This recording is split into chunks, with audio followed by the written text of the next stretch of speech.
Hey guys, Glenn Schwarm, real estate investor and coach.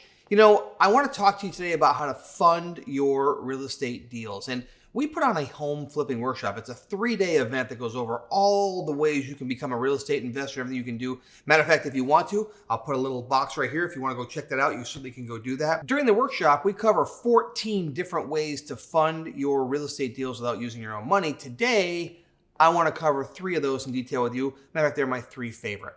So let me jump in.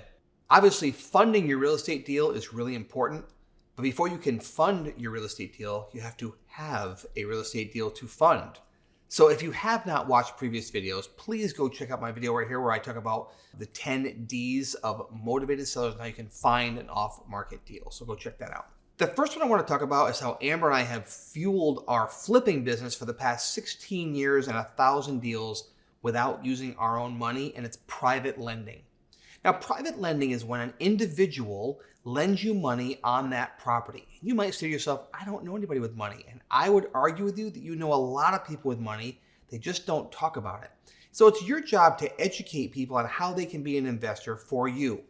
However, we take a very different approach.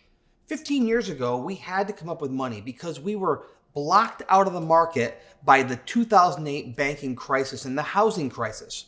We literally had 2 houses under contract. At that very moment, the banks yanked all their funding and financing, and we were stuck out in the cold without money to buy houses. So I had to punt. I had to figure out how to make that work. So we discovered private lending through a very simple technique that we sort of developed on our own. And that was this. We didn't go out and ask anybody for their money. Because what happens when you ask people for money? If you ever walk through a mall and someone says to you, do you want to try this perfume? What do you do right away? No, thank you. Right? The minute somebody hands you something, we automatically, just human nature, say no thank you. But in this case, I'm going to tell you, don't reach out and ask people for money. I want you to ask them who they know that might want to invest with you. So we put together a nice packet, had a picture of Amber and I, had a picture of the first 2 deals that we had done, and it was a brochure essentially that explained who we are, what we do, and why we pay 10% to our private lenders. Now, people caught that and said 10%, that's interesting, but I didn't ask anybody for their money. Instead, I made a list of about 25 people that I knew that I thought were successful people. And I sent these packets out. I went and had them all professionally done at Kinko's. I had it made to look good. And then I put the letter on top, and the letter simply said this, and here is the key you don't want to ever lose. I did not ask them for the money. I simply said, who do you know that might want to earn 10% on their money, that has either cash laying around, they want to cash out of the stock market, or maybe they have a retirement account or an IRA that we could help convert so they could earn 10% on their money. If you know of anybody, please just let me know, or feel free to pass this packet on to them. Oh, and by the way, I'd be happy to pay you a 1% referral fee of the amount they invest when they get started. That's all we did. We sent out about 25 of those. I followed up with a phone call next. That was the key part. I followed up with a phone call and said, hey, did you get my packet? Oh yeah, I sure did. Great. I didn't say, do you have any money? I said, do you happen to know anybody? And they said, no, but I'll keep you in mind. I said, great. Well, thanks a lot, man. I appreciate it. And I quickly got off the topic and I went and talked to them about something else in their life, their family, whatever it was. So I continued that follow-up process. And lo and behold, I contacted an old business associate that I hadn't talked to for probably about 7 or 8 years. And he got this packet in the mail and he said, yeah, what is this all about? What are you doing now? And I said, well, I'm just a real estate investor and we're looking for people that want to fund. I know you know a lot of people. That's why I sent it to you. And he said this, what about me?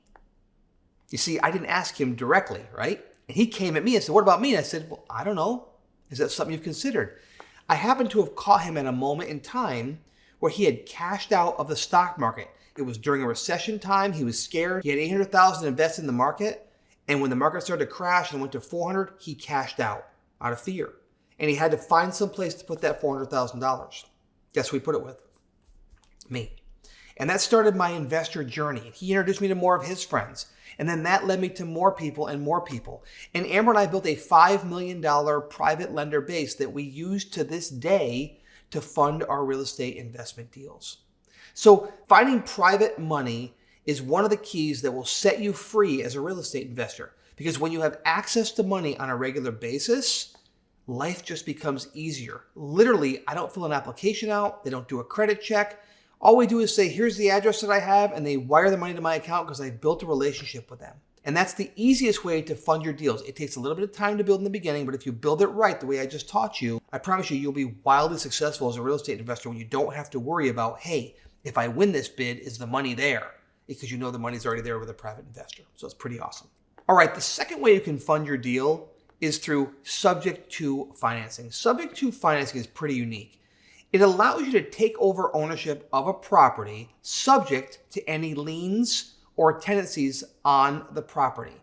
Meaning, if the deed is signed over to you, even though you're not legally responsible for it, the liens are still on that house. So you can't sell the house and not pay off the mortgage or any liens that might be on the house. Let's say it's a mechanic's lien or a lawsuit lien or a divorce lien or a child support lien.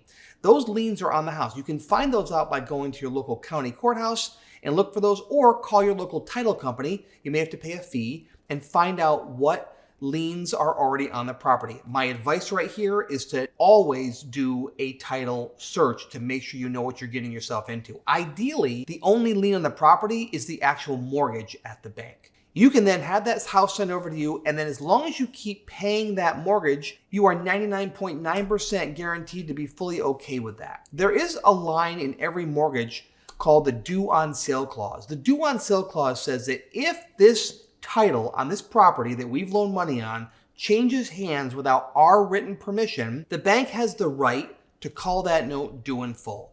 In doing hundreds of these deals and knowing friends who have done hundreds, that equates to thousands of deals over the years, what we've noticed is this. Banks are in the business of collecting what every month? Right, money, right? They want to get their check every month. So as long as that payment is being made, they really don't care who's making the payment. And no one ever really checks in the title of the house. This allows you to have ownership of a house just by taking over. Now, why is it important? The rates last year in 2022 were down to about 2% and 3% in some cases.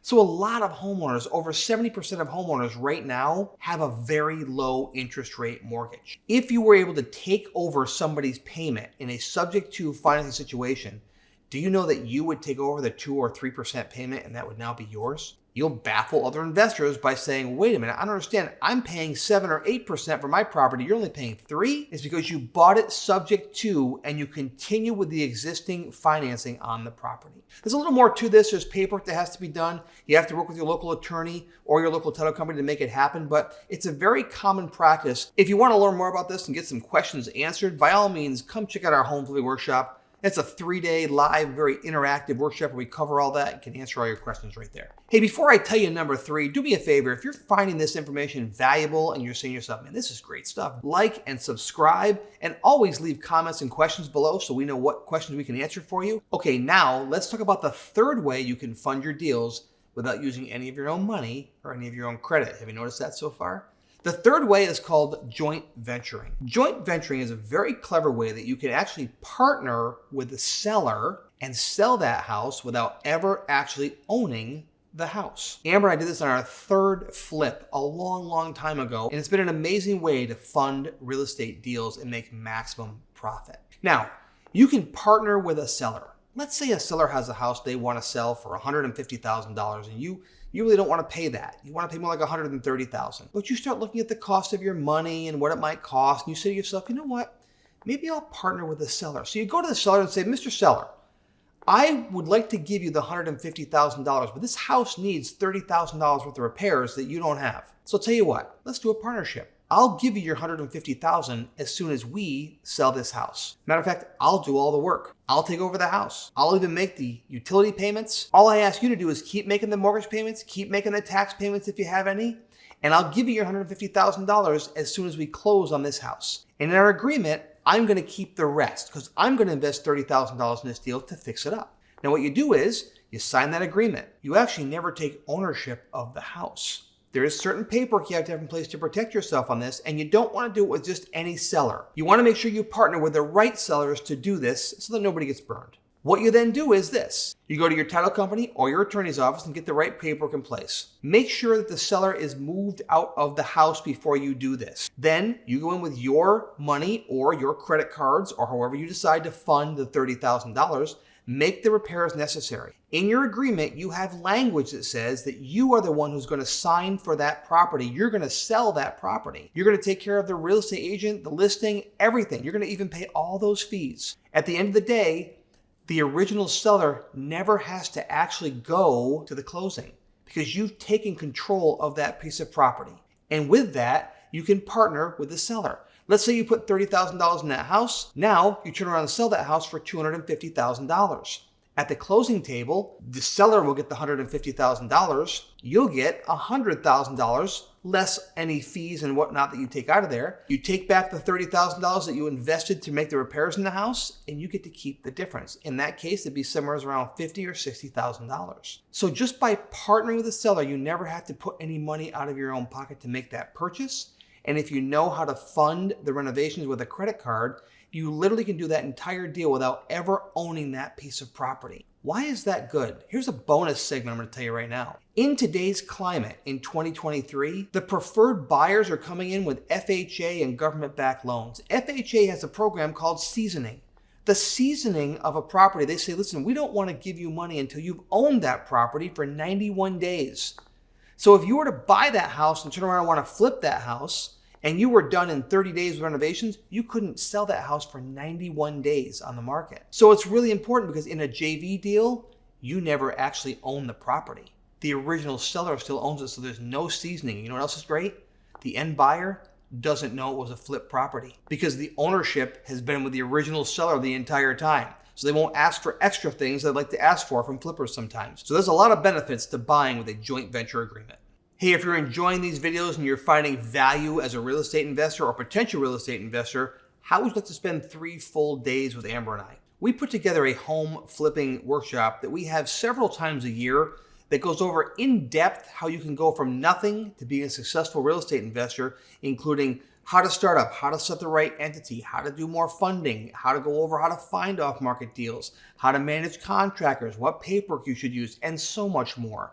It gets rave reviews. We've been doing this for over 7 years now, over 1,300 5-star reviews online. So click here to learn more about the upcoming home flipping workshop, learn when the next date is, and if you want to learn more about real estate investing tips and tricks and advice, make sure you stay tuned, subscribe to our channel, and we'll see you soon.